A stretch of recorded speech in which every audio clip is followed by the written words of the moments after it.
Welcome to the Doom Kitchen. This is not a news show. It's a talk show.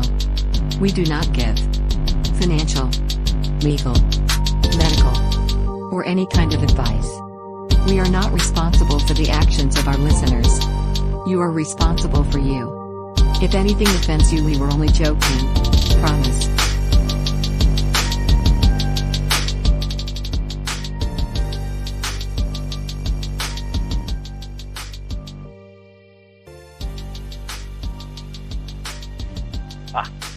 Welcome to the Doom Kitchen.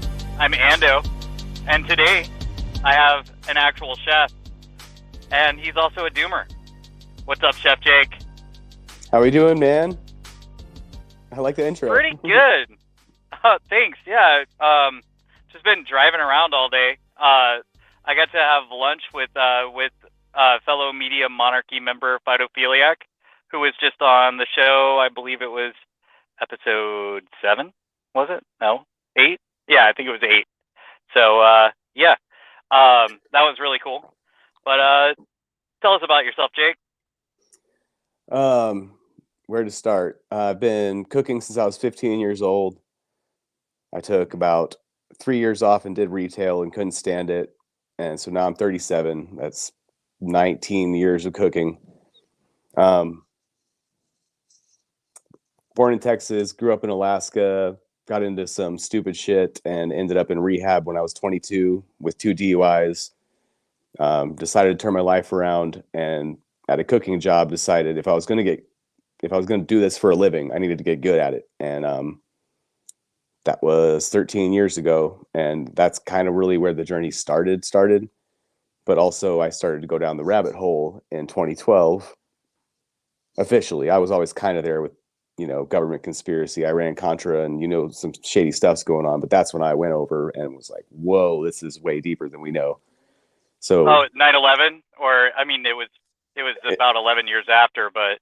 Well, it was that, geoengineering, GMO foods, all this stuff all at once just kind of hit me. And I was like, boom, it's all encompassing kind of thing. And so that's really drove me into high gear with trying to get my skills to the point where not only can I do most of this at home on my own and cook for myself, not eat the garbage that's out there, but also to try and learn it all so I can teach other people, because that's becoming a lost art, I feel like. So that was a meandering intro, but that's kind of where I'm at right now. Stepped down from a 9.5-year position at my last job. I'm no longer an executive chef. I just work catering, and I'm loving it. So a little bit more free time. Cool. Yeah. So I'm really hoping that it sounds better to our audience than me, because all the audio was just distorting. I'm actually in Texas right now, and I'm also a Texan. But yeah, I'm over at a truck stop and out in the middle of the forest. So you never know how the signal's going to be out here. So much reliance on technology, but technology also is a tool to push back against the insanity, but we probably shouldn't get too attached to it. And I know you're a doomer as well. What do you think about what kind of cooking implement should people have in preparation for what might get crazy? Well, you need to have your equipment in line. And sorry if my voice is weird. I've been fighting a cold for a few days, so that's not helping. But you want to have some equipment. You want to be able to do canning. Look into fermenting. It's one of the oldest ways to preserve food. So, while we have the internet, go find some charts with ratios for different vegetables on your salt. And what else? Salt is so important. It used to be money. And, you're worth your salt. And they pay sell their those soldiers. big rocks. Yeah. And they used to say they sell those big salts in the hippie store. So the big crystals. So that's a good way to hang on to that. I forgot who recommended that to me. Well, they use them for lamps, but you should always have it around. Lactobacillus is what they use for fermenting vegetables. It's on your veggies when you get them. Hopefully, if you grow them yourself, even better. so it's not sprayed with all the pesticides that wipe the stuff off. But like using that and using wild yeast to make bread or anything else like that is just, I feel like finding the old ways that worked for so long is what's going to help us get through this. I wrote this part down. We've had so many generations of fast food where food's becoming fake and becoming way too easy, but it's not real food. It's hang on here. Yeah, Better Living Through Chemistry has pretty much failed us for so long now. You got Bayer inventing heroin to get people off morphine, and now you got Purdue giving us Oxycontin. And basically, same thing happened with heroin: is they fudge the numbers, they give them faulty studies, and then it ends up killing a bunch of people, getting them hooked, and making them a shit ton of money. Which before they get busted and settle lawsuits, it's going to cost them, a fraction of what they made off, destroying us. And we're so many generations into that I feel like it's going to be harder and harder to dig people out. And that's why, for me, the skills as a currency is kind of what I'm leaning toward, because I live in the burbs. I'm not really in the position to, have livestock and anything else, but I can grow a garden, I can store some food and learn how to can and do all this other stuff.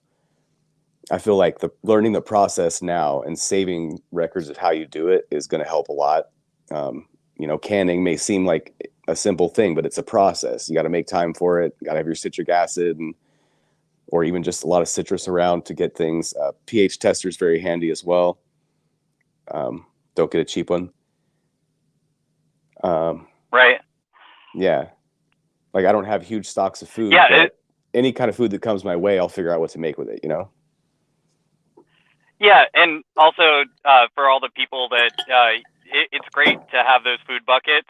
It's cool to have as many of those as you can possibly have, but your best bet is going to be getting real food with actual nutrition and hunt and all the other stuff. Those things are mostly preservatives, and you can read the ingredients on them for it takes about 10 minutes to finish reading the ingredients in that stuff. You can't pronounce half of them, and if you can't make it in your own kitchen, then why are you eating it? It really drives me kind of nuts. It's becoming kind of a lost art, and it's kind of some other things I was writing down about, like allergies and vegans and stuff like that. Like, over the last decade in kitchens, it's become so common. People will come in and be like, well, I'm vegan, I can't have this, and this. You fix it, you make it happen for me.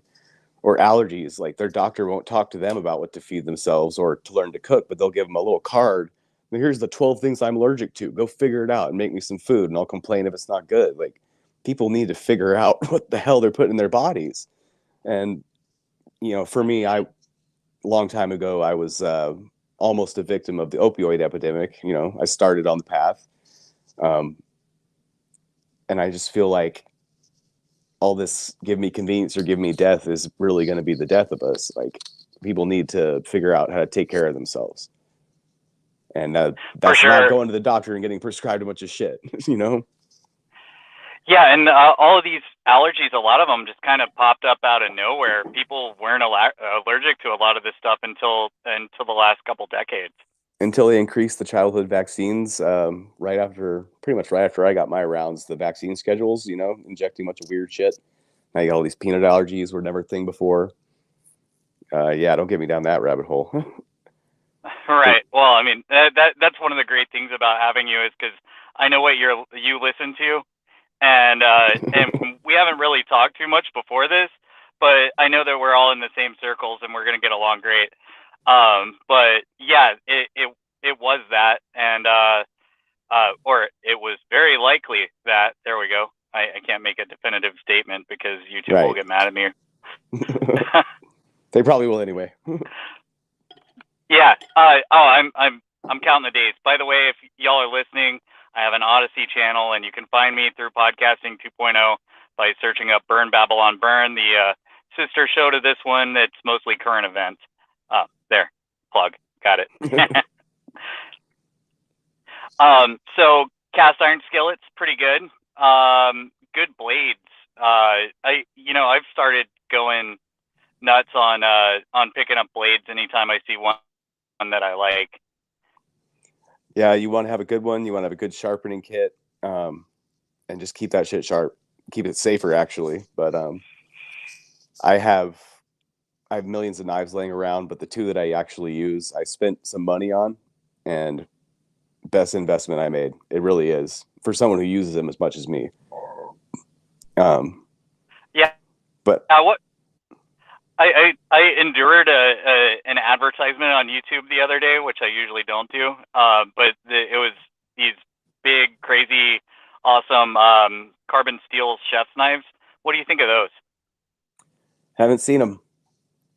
I Oh, prefer okay. just handmade, like Japanese steel if possible. But if you need like a good workhorse that you don't have to be as fragile with, go for German. But for the most part, also don't put them in the dishwasher. Don't use harsh chemicals to clean them. It will dull your blade. I'll say that. And yeah, just always have the right tool for the job. Yeah, for those people out there that would put cast iron in the dishwasher or even put soap anywhere near it. Yeah. No, I love cast iron. I use it for camping and making bread, but my freaking suburban stove up there is a glass cooktop, and I can't use it. I hate it. Yeah. I prefer fire as well, but I can't even cook in the truck anymore.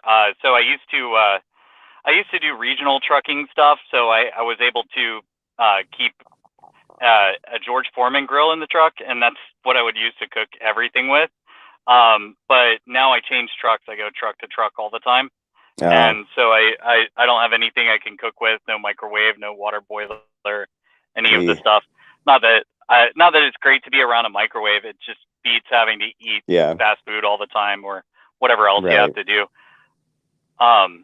Yeah, the gas stoves are really great. I just walked by a truck out there, and he's got a little hibachi grill in front of his truck waiting for the coals to cool. Oh, yeah. Like I've noticed too, doing all this catering, it's a lot like camping. You got to make sure you're all packed and ready to go where everything's at, organized. But yeah, I've lived out of a camp kitchen. We took a month-long road trip once long story. We tried to start an organic farm with some friends from Portland. Didn't pan out, and we didn't know where we were going to live after that. So we just took off in the truck, camped for 4 weeks, ended up back where we were before Portland. And then, I don't know, I guess we kind of learned that people are the same no matter where you go, but you still just got to do you and have your whole shit ready. I lived out of a camp kitchen for months, man. Like even when we moved to Spokane when we were waiting for the house, it's rough. Yeah, I used to live in a van, and that's how I would go with my little did gas for a stove. month. Yeah. Oh yeah, I did for a month, and it wasn't bad. I liked it. I've done a lot of bike touring as well, and I had an entire pannier bag filled with everything I cooked with, and man, yeah, it's fun deciding what you can make while you're riding along. Like I would come up with dinner while I was riding with whoever, and I would be like, I'm gonna do this on the side of the road, and it always made it more special just because it was made on the side of the road, like making pad thai with quinoa instead of noodles on the side of the road was really fun. Pad thai's a good one. It sells good. Oh, right. What kind of restaurant are you in? Right now, I'm doing catering at a wedding and events place. For the longest time, I was at a bistro and martini bar. They called it. They're phasing away from that name because that's so 2001. But my husband still works for them. He's a bartender. So I still get to hear all the inside baseball and what's going on with them. But I had to leave because after the shutdowns, being shorthanded for a year and a half, and was there 60 hours a week, work phone's always going off, and on top of that, all the shortages, and don't even get me started on the people that you can hire after all the worker shortages. But yeah, it burnt me out. I was ready I was basically dying, so I was just like, I have to leave. So now I'm at this catering place, trying to work my way up the ladder a little bit, but also enjoying the calm and not being the guy in charge of all of it, because yeah, it got really weird the last couple of years. Oh yeah, yeah. And I'm in trucking, and I keep hearing crazy stuff about fuel shortages. And just before we started talking, I'm walking into the truck stop, and I see them wrapping the truck pumps in yellow caution tape. And I didn't really want to talk about the diesel shortage that's come up in the news yet, because people have mentioned it. A lot of my friends have texted me like, "Hey, what's up with this diesel shortage? What do you know? What do you know?" And I'm like, "Well, I've heard that we're at the lowest amount of diesel since 2008, but that doesn't really mean anything yet. I noticed that prices are sitting around the same spot, but whenever we stop, it cuts things to you guys, cuts things to everything else, you know?"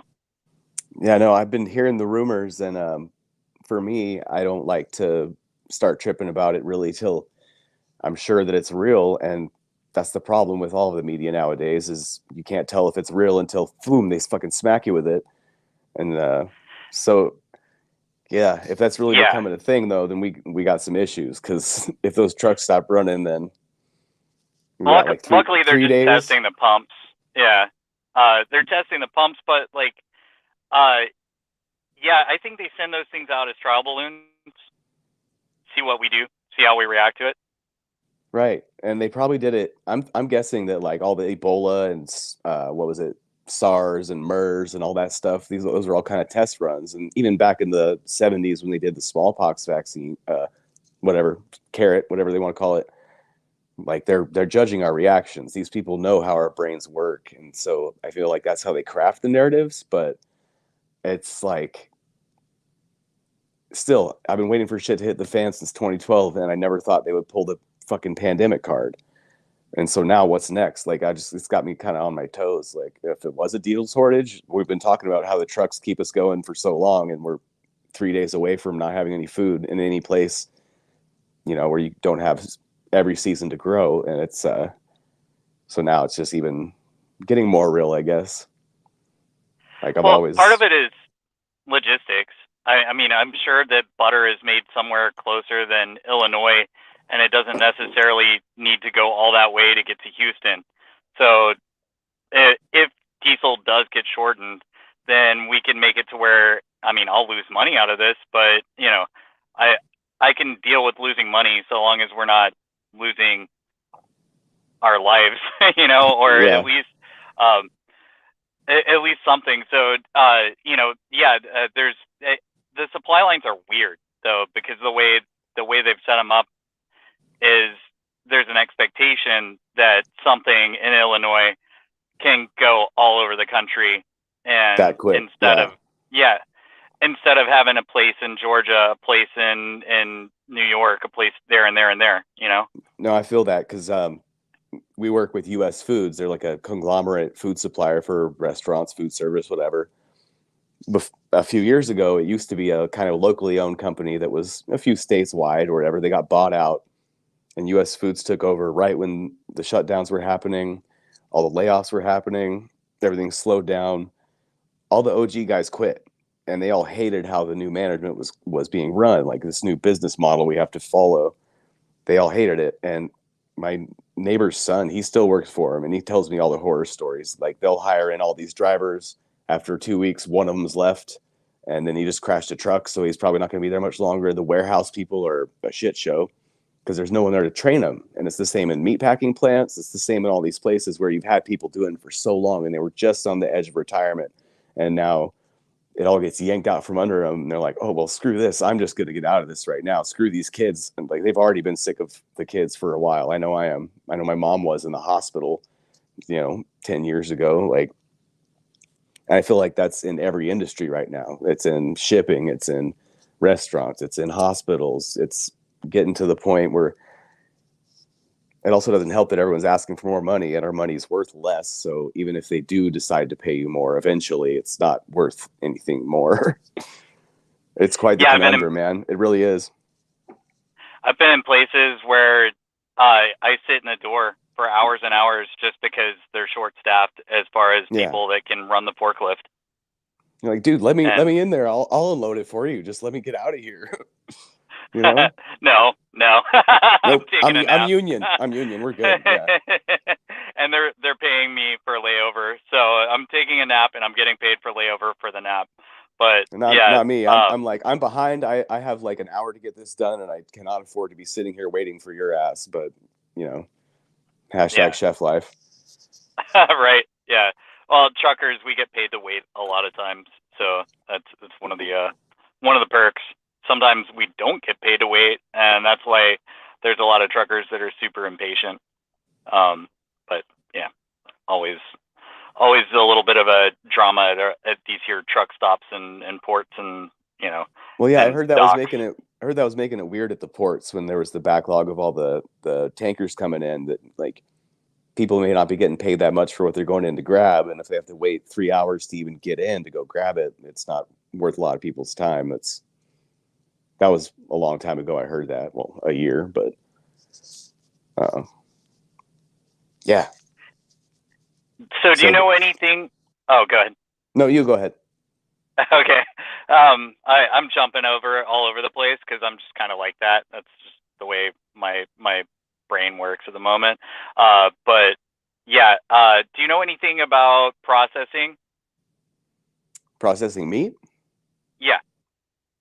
I have some skills when it comes to breaking down cuts that have already been processed and sent to me. When it comes to straight up raw, fresh kills, I don't have much experience. But I did a recent podcast I listened to. There was a guy talking about his project he's working on. It's called the Beef Initiative, and his Oh, thing Texas was, Slim. yeah, that was him. Yep. You know, having to go through these big plants to get the full nationwide certification just to even cut down meat is such a bottleneck for any sort of rancher farmer. And also, the harder it is to do it, it turns people off from doing it. But if you can have just local places set up everywhere that'll let you get through state regulations to sell it throughout the state, then you could make a shit ton of money, most likely, if you can figure out how to raise your animals sustainably, or at least do it on a good rotation and make it good for the land that you're on. And it also helps the land get better for planting and stuff later on, you know, all that stuff. You've heard it. But like Oh that's yeah. kind of where I'm at. I want to help out. I haven't found a rancher nearby, but I do think it's about time to buy a half a cow. I have extra freezer space. But when it comes to actually, you know, bleeding them and boning them and all that kind of stuff like that, I have a little bit of skill, but I am not by any means what some of these guys can do. And Yeah. yeah, I spent years as a vegetarian and then some of those years also vegan. So like I never learned this stuff. My dad's a big time hunter, but I never went out with him on that. Fishing when I was a kid, but that's it. But yeah, it seems like we're gonna have to go primitive, or at least by our estimation primitive, even if we're going back to 1900s. It's or 1920s. You know, is if we're going back that far, we're still not. We're gonna have to deal with stuff like not having refrigerators and things like that. Possibly. yeah, you got to figure it out. I mean, Yeah. like my mom said that her grandmother raised 13 kids with a garden, a canner, and they had a butcher nearby. But I'm curious, how was the whole veganism thing for you? Because I got some thoughts on that. Like, why did you leave? Well, yeah. Why I left? I ordered some food and it was in Spanish, so I messed up and I ended up getting steak in my beans, and I'm like, I'm not gonna throw this away. I was in any place where I could just hand it off to somebody, and I know that soon, because of the situations that we're dealing with, that I'm going to have to eat this. You know, and I should be grateful for it anyway. You know, I'm not gonna waste something like that. And so I tried it, and uh, it was really mental at in the beginning. Like wrapping my head around it and thinking about it too much while I was doing it was really weird. But I felt really fulfilled, and I felt like I had a new level of energy afterwards. And, I became a vegetarian when I was 8 years old. So, Oh, wow. it, it was, it was a big change, big difference. It kind And of set you free yeah, from and the block that was there. I have, yeah, kind of I similar think it makes thing. me more versatile. Yeah. Like I have kind of a similar thing. Yeah. It really, We tried doing sorry, the keto for. signal is, Oh, are you losing me? I'm here. I'm here. You're freezing up. well, okay, I can hear you now, I think. Okay, yeah, I'm here. Like Oh, my somewhat similar thing was I went through okay. some years of bad stomach problems, and after a while, me and my husband decided to try keto. And it really did help my stomach feel better and help me get through the days better. But then toward the end of it, my muscles started getting weak, and like we started seeing this voodoo doctor, we call him. He's like, you really need to eat some carbs, man. You need to eat some carbs, but you don't eat processed food. You need to start. He's the one that got me doing sourdough. I got my sourdough starter from his wife, and he's getting me into this. And now that I'm actually retaining weight, and oh snap, did I lose you?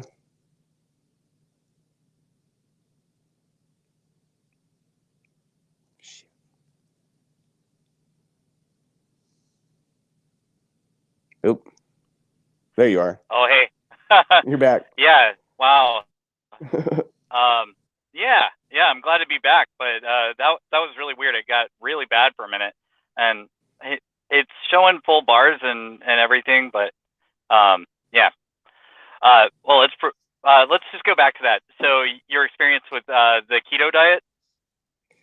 Yeah, like I'm sure it's great for some people, but where my body was at, I wasn't ready for it. And right now I'm trying to build myself back up and get my strength and my muscles working right. And, my back and my shoulder have been pretty good lately because of this guy. Like I trust him. He has a background in sports medicine. And so I'm to the point where as long as I'm not eating processed breads and carbs and stuff, then I'm okay. And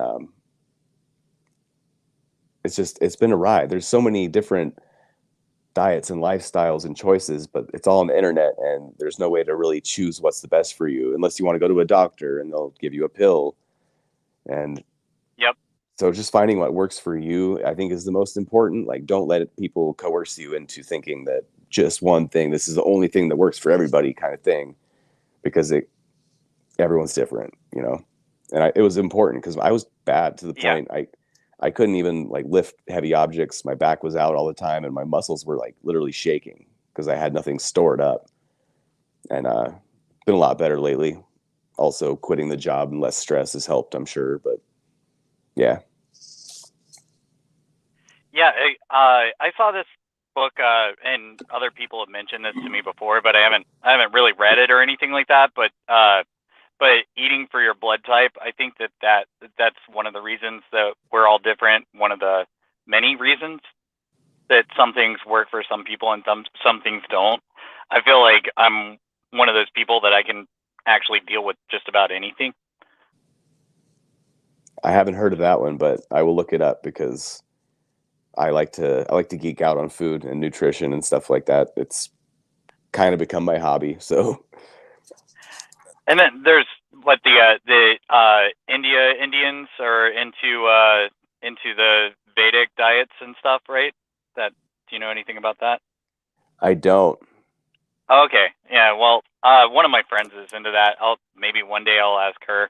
But there's just different kinds of digestion that people have based off their body type, and I think it has something to do with astrology or something kooky like that. But it's still really cool to just think that because we're all different, and that I think that's super cool is that we're all humans, but we all have different strengths and weaknesses. Yeah, and that's the thing about skills as a currency is you learn how to like build and play off each other's strengths and weaknesses. It's just kind of the way things work out the best. But Yeah, that's why we have such I hate saying this because everything's so crappy right now, but that's why we built a great society I hate saying those words. It just sounds like it's such a Barnum statement. But we did. We got trains that can get to places in seconds. We got, this whole trucking infrastructure and everything that just works. And it's because we figured out how to cooperate, what's our advantage, what's our disadvantages, and we outsourced a whole lot, but that's what happened when globalism got introduced to the situation. Yeah, it's the hard times though. Hard times make strong men, and it's kind of doomer, yeah. But I feel like America's been too comfortable for too long, so we're probably in for it next. Oh yeah. I think that has a ton to do with it. I was just in a conversation about that. The plummeting of testosterone since the 70s has just gone downhill big time. And one guy estimates that that it's because we haven't been tested, that we haven't had hard times. We've had everything handed to us, and in a plastic and aluminum wrapper. Yeah, sleeping on pillows and all the other fun stuff. Yeah. Never had to eat anything rotten. Yeah, well, I mean, wherever it goes, I take like a George Carlin, Bill Hicks stance where it's like I got a front row. It's just a ride, and I'm just going to try and enjoy it the best I can while we're doing it. But if I can help in any way, that's why I geek out and try and learn as much as I can about food, because I get, it's a selfish pleasure. I get off on people enjoying something I made for them. It makes me happy. It makes them happy. What's wrong with that? So, yeah, see that there's this mutual beneficial kind of thing that comes from sharing, and that's whenever you've got a really good community, that it makes everything work super well, just because you're doing the thing you love, they're doing the things they love, and then everybody unites for a really great cause. And I think that when we're rebuilding after whatever happens, I mean, right now it's looking like it's going to be a nuclear flash, but who knows? Nobody really knows what's going to happen. Right. And when we're rebuilding, if we survive that, then let's find out that synergy, find out who works with who and who doesn't. And I wish we could start sooner, because as it is right now with my neighbors, we're friends with all the old ladies, but all the people our age won't even look at us. Like, I'll think they're about to look at me, so I'll raise my hand to wave, and then they look at something else. And they've been here months, year, they won't even look and say hi, or, hey neighbor. It's weird. Is it the phone zone? Is it because they're stuck in the phone zone, or just elitist? I don't know why. It's weird. Yeah. But we're also in Spokane. We're close to Idaho, and I may be a gay male, gay married, but I'm not an LGBTQ or anything like that. I don't come off like that. I don't advertise because I'm happy. But I wonder if it's just them thinking like, oh, we can't talk to them or something. But I also feel like that's so outdated nowadays. Like, it hasn't been a problem for a long time. I don't know. It's weird. One of my friends just went through the hurricane in Florida a couple months ago, and she was saying how cool it was that with all the people that came together and worked together. So it's like, maybe that's another thing where you need a hardship to find your neighbors, and I mean, the World Economic Forum is cooking up hardship for us all the time. I'll bet you anything that would be all it took, because I mean, I don't feel like any of them are bad people, but we all kind of get focused on what we're doing and our own little worlds, I guess. But yeah, I haven't really had to go through a situation like that in my life, so I don't know what it's actually like. I wish it was more like that already, because I feel like it's coming. Yeah, me too. So like, I've seen your cooking show before, and that thing was so old. Thanks for watching that. Yeah. Well, no, it's cool. I kind of wanted to have an idea of what we were gonna deal with whenever we talk to each other, just because I like to have an idea of what we can talk about and everything. And so you've been in the Doom game for about 10 years, a little over, right? Or 9 years. Yeah, 9 years. And 2012, you said? Yeah, that's when it really hit me. Yeah. And yeah, so the thing, I think that there's just certain people that see it, that, I mean, we've had the propaganda our whole lives, all of the TV shows, like the zombie apocalypse stuff that was super popular for a while there, like with The Walking Dead, and then a ton of movies and video games and everything coming out about it, and then just other apocalyptic fiction. And now I don't think apocalyptic fiction would sell just because we're so close to seeing that in real life all the time. Yeah, everyone's seen it. I don't know. I grew up really punk rock, anti-authoritarian. I liked old zombie movies where they weren't fast or too scary. Right? Yeah, right. They ruined that trope. Yeah, it's just like even with the nukes and the nuclear war and even Fukushima and stuff, I was super concerned about that, and I still am. But to me, it's all become just theater, like theater of the mind. That's why when they're not talking about politics, it's got to be something else really scary. And so I don't think, personally, I don't think they're going to nuke the planet because that'd be bad for their wallets. Even though I know it's about power, not money, but still, like, I don't think we're quite there yet. If they were ready to just wipe us out and bail on the planet, it's either that or they go underground or to enter Earth, right? So I don't think we're quite there, but they like to dangle that carrot. I've heard that they have bunkers, but I don't see that either. I think that they're more likely to just continue to run their depopulation scheme, then take what remains of the population and alter it to their will, to be the kind of sheeple they want, like the Morlocks or the Eloi, the squat hobgoblins. Yeah, What was that paper? So mold us into the thing that they want to be, and they're still gonna need people to do a lot of things. It's just with less people, the demand goes down, and then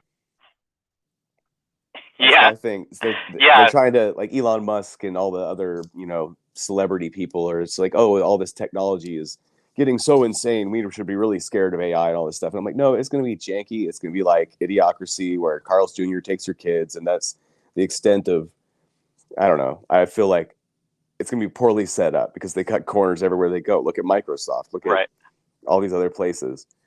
And if the algorithms are getting that smart, then I'm just going to throw my phone away. Yeah, go ahead. So last week, Burger King in Germany did an ad for Kristallnacht. Okay. And it was just really, so they ended up blaming it on AI. And I was listening to No Agenda the other day, and they're saying, this will be the new thing, that they'll just blame everything on AI. So it's just like, oh, that was our AI screwed up. Sorry, No, that was a deep fake. That. Oh, that's so dumb. Yeah, no, glitch. Yep. Glitch. I actually, it's kind of it's as much as it's clown world, it's kind of fun. Just interacting with people in my daily life, where anytime they complain about basically anything weird, I'm like, oh yeah, this and this and this, like it's gonna get weirder. Keep going, just like smile and nod, and I'm like, you gotta laugh to not cry. And people think I'm weird for it, but I'm like, well, how else are you gonna keep going? Because it's gonna keep happening. But I don't know. Yeah, we have German this season. That's gonna be amazing for the clown show. We've got this dude that says good night. So it's gonna be. I haven't awesome. I haven't heard much about the next season. I haven't heard much about him, but I've heard some of the gaffes and just all the memes and everything. It's like makes it seem even more fake. Oh well. Oh yeah, I think it is all orchestrated to a degree. I mean, it's like a bad soap opera. But nobody is again the platform Shit, could you So repeat yourself? That kind of froze up for me for a second. Could you repeat I that? said no. Yes, but nobody that won is an economic forum like we are. You know, they're not against the. They're all for it. Every single one of the people that won, and so the circus is going to be more interesting, and we're going to see different characters and everything like that. But Agenda 2030 rolls on. Yeah, always. And that's, like I said, the thing that sent me down the rabbit hole. Geoengineering, GMOs, patenting life. We can do it better than Mother Nature. And I've always felt like if you're going to fuck with Mother Nature, she's going to fuck you back hard. And that's what we're seeing. Better living through chemistry. We'll change everyone's diets. We'll change what everyone's putting into the water, into the air, into what's being jabbed into them. And it doesn't seem to have helped at all. It seems to have caused a lot more problems. I've even, hearing some things between terrain theory and germ theory and stuff about how polio was, they were putting fucking mercury powder on teething children's gums. And it's like, yeah, of course they're developing fucking being paralyzed and all this shit like that. Just the stuff they did back then. Let's put cocaine in cough syrup. What could go wrong? Oh, soda pop? It's fine. What was it? Benzodrine inhalers back in the 50s or whatever. They're cracking those open and just fucking straight up meth. And Adderall. I mean, I don't see it ending well. Yeah.